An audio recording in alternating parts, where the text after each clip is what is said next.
friends! It's been a beautiful week here in St. Louis, and I hope you were able to get out and enjoy the community. Hopefully you were even able to do something to improve the community. You might remember that last month I talked about community action in a video about the Westlake landfill. I asked you to let me know about issues and organizations that deserve a spotlight, and I got some really great responses from our congregation. I wanted to take this opportunity to share a couple responses with you. Our first two suggestions come from the team effort of our youth group, which consists of Ethical Society friends in grades 9 through 12. They wrote, "We have two organizations in our community that we think help people in need and would be good for our other members to look at and help out with if they're interested. The first is Back At You, an organization that focuses on gathering goods for the homeless and distributing them in backpacks. They have a list of what donations they need, and in non-COVID times, they would ask for volunteers to help fill and distribute the backpacks. Their link is backatu.org. The second is the Littlebit Foundation. This organization partners with schools that educate students below the poverty line. They will identify the students and get these items and goods that they might not be able to get on their own. They'll also provide services like counseling and extra STEM education learning, book fairs, and other activities. You can find them online at thelittlebitfoundation.org. Youth group, thank you.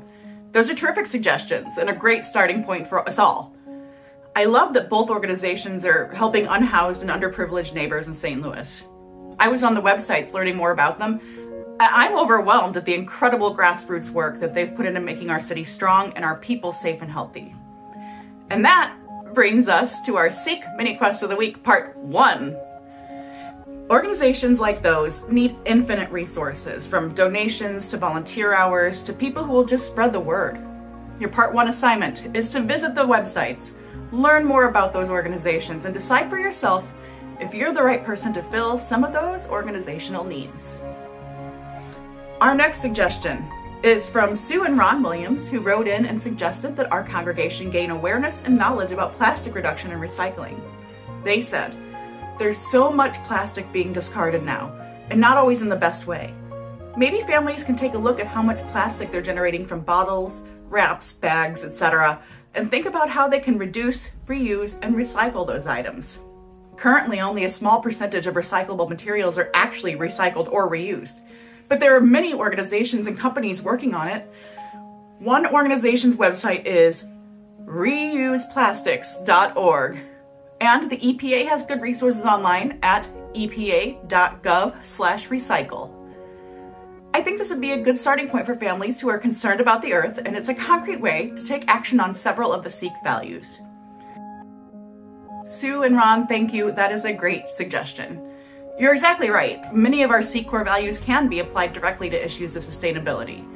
Off the top of my head, I could give you, I'm part of this earth, I cherish it and all the life upon it, and I'm a member of the world community, which depends on the cooperation of all people for peace and justice. Just to get you started. And that brings us to our Sikh Mini Quest of the Week, Part 2. Friends, it's time to get mindful. Choose one plastic item you use multiple times throughout the week. Maybe it's a Starbucks cup or Ziploc bags, or maybe it's milk jugs or the packaging from inside packages, and just keep track of that one kind of thing for a week. See what number you come up with and put some thought into what could be done to reduce your usage of that item moving forward, or if there's a great way you could upcycle your plastic. If you come up with surprising results or solutions, let us know at seek@ethicalstl.org. I wish I had time to tell you about all the worthy causes that are out there locally and beyond, but our time, like this month, is short. Again, please take the chance to visit our recommended organizations to learn more about the issues that affect our city and our world. And thanks for tuning in again this week. Until next week, stay safe, stay healthy, and stay seeking opportunities to strengthen your community.